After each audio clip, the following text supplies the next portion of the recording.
Hello అందరికీ welcome back to my YouTube channel. ఇంకో మంచి రెసిపీతోటైతే మీ ముందుకు వచ్చేసాను. చూడటానికి చాలా యమ్మ ఉంది కదా. ఈ స్వీట్ అయితే చాలా బాగుంటుంది, చాలా సింపుల్గా అయిపోతుంది, చాలా తక్కువ ఇంగ్రీడియంట్స్ కూడా. రెసిపీలోకి వెళ్ళే ముందు నా ఛానల్ని అయితే ప్లీజ్ సబ్స్క్రైబ్ చేసుకోండి, లైక్ చేయండి, షేర్ చేయండి, కామెంట్ చేయండి. వీడియోస్ అన్నీ స్కిప్ చేయకుండా లాస్ట్ దాకా చూడండి. ఫస్ట్ అయితే నేనైతే ఒక 3 క్యారెట్స్ అయితే తీసుకుంటున్నాను. ఇలా పీల్ ఆఫ్ చేసేసి అన్నిటికీ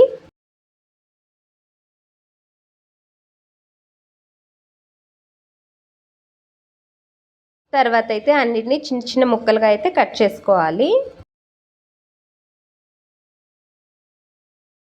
మిక్సీ జార్లో పట్టడానికి కాబట్టి మనం ఎంత వీలైతే ఎంత చిన్నగా కట్ చేసుకోగలమో అలా అయితే కట్ చేసుకోవాలి.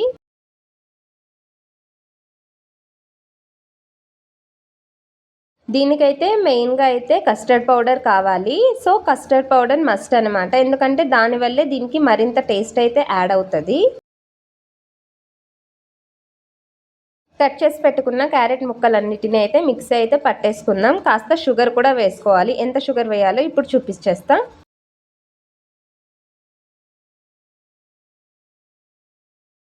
క్యారెట్ ముక్కలన్నీ వేసేసుకున్నాం కాబట్టి ఇప్పుడైతే పావు కప్పు కంటే కాస్త ఎక్కువగా షుగర్ అయితే యాడ్ చేసుకొని మిక్సీ పట్టేసుకుందాం. కాస్త వాటర్ని కూడా యాడ్ చేసుకొని మిక్సీ పట్టుకోవాలి. మళ్ళీ యాడ్ చేయాల్సిన పని ఉండదు వాటర్ అయితే. సో ఎంత కన్సిస్టెన్సీ ఎంత సాఫ్ట్గా వస్తుందో అంత స్మూత్గా అయితే పట్టేసుకోవాలి. ఇప్పుడైతే ఒక గిన్నెను పెట్టేసుకొని అందులోకి ఒక 4 టేబుల్ స్పూన్ నెయ్యిని అయితే యాడ్ చేసుకొని ఈ మనం మిక్సీ పట్టుకున్న పేస్ట్ని అయితే వేసేసి మంచిగా మిక్స్ చేసుకోవాలి. మొత్తం దగ్గరకు వచ్చి వాటర్ అంతా ఇంకిపోయి ఇందులో పచ్చి స్మెల్ అంతా పోవాలి. అంతవరకు మనం మిక్స్ చేసుకోవాలి. మంచిగా మిక్స్ చేసుకోవాలి మీడియం ఫ్లేమ్లో పెట్టుకొని, లేదంటే అడుగు అంటేసిద్ది.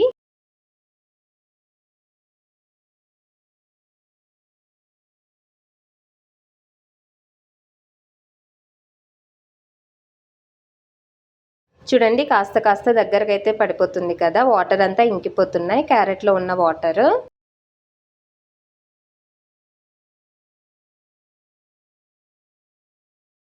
కలుపుతూ ఉంటే మంచిగా వాటర్ అంతా ఇంకిపోయి బాగా దగ్గరకైతే వచ్చేస్తుంది కదా. మనమేం మధ్య మధ్యలో నెయ్యినేమి యాడ్ చేయాల్సిన పని అయితే లేదు.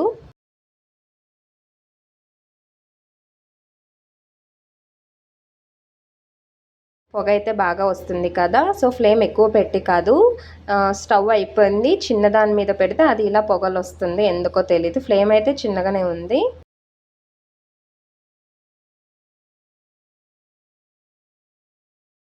చూడండి వాటర్ అంతా ఇంకిపోయి మంచిగా దగ్గరకు వచ్చేసింది కదా. సో ఇప్పుడైతే ఈ పేస్ట్ని మొత్తం అంతా ఒక ప్లేట్లోకి అయితే తీసేసుకుందాం.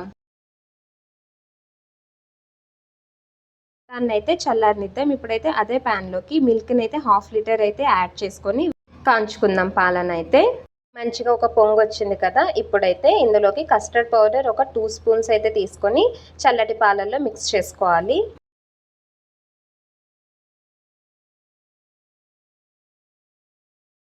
మంచిగా ఇలా మిక్స్ అయితే చేసేసుకొని పక్కన పెట్టేసుకుందాం. చూడండి ఈ విధంగా అయితే మిక్స్ చేసుకోవాలి. సో ఇప్పుడైతే క్యారెట్ అయితే చల్లగా అయిపోయింది. వీటిని అయితే రౌండ్స్గా బాల్స్ లెక్క చిన్న చిన్న బాల్స్ లెక్క రౌండ్స్ చేసేసుకొని పెట్టేసుకుందాం రెడీగా.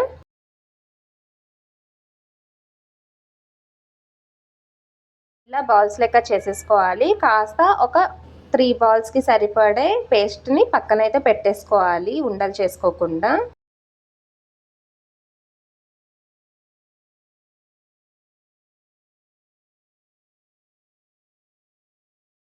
చూస్తున్నారు కదా, ఇక్కడ నేనైతే ఇంత మాత్రం పక్కన పెట్టేసుకున్నాను. పాలైతే మంచిగా పొంగుకొచ్చేసినాయి. ఇప్పుడైతే 1/2 కప్పు షుగర్ అయితే వేసేసుకొని మంచిగా మిక్స్ చేసుకుందాం.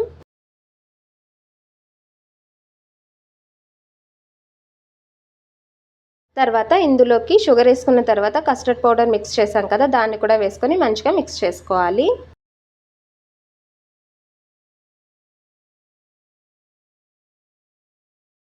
2 మినిట్స్ ఇలా మిక్స్ చేసుకున్న తర్వాత ఇందులోకి క్యారెట్ పేస్ట్ కాస్త పక్కన పెట్టుకున్నాం కదా, దీన్ని కూడా మిక్స్ చేసుకుందాం.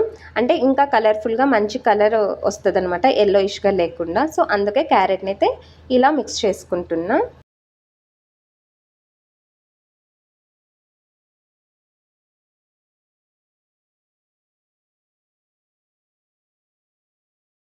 ఇదైతే మంచిగా దగ్గర పడిపోయింది. ఇప్పుడైతే ఇందులోకి ఇలాచీ పొడి కూడా కాస్త వేసేసుకొని మిక్స్ చేసుకుందాం.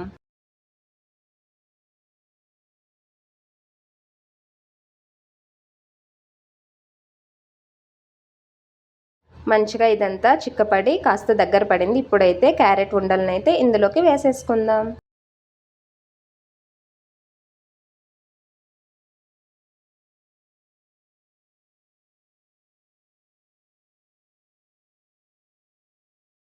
ఎక్కువగా కదిపేయకుండా జస్ట్ వాటినైతే ఈ మిల్క్ అంతా వాటికి పట్టేటట్టు కస్టర్డ్ పొడి మిల్క్ సో అలా మిక్స్ చేసుకొని పక్కన పెట్టేసుకొని లాస్ట్లో జీడిపప్పు బాదం కూడా కట్ చేసుకొని వేసేసుకుంటే మన స్వీట్ అయితే రెడీ. ఇది చల్లగా అయిన తర్వాత ఫ్రిడ్జ్లో పెట్టుకొని తింటే చాలా టేస్టీగా ఉంటుంది, చాలా యమ్ ఉంటుంది. ఖచ్చితంగా ట్రై చేయండి.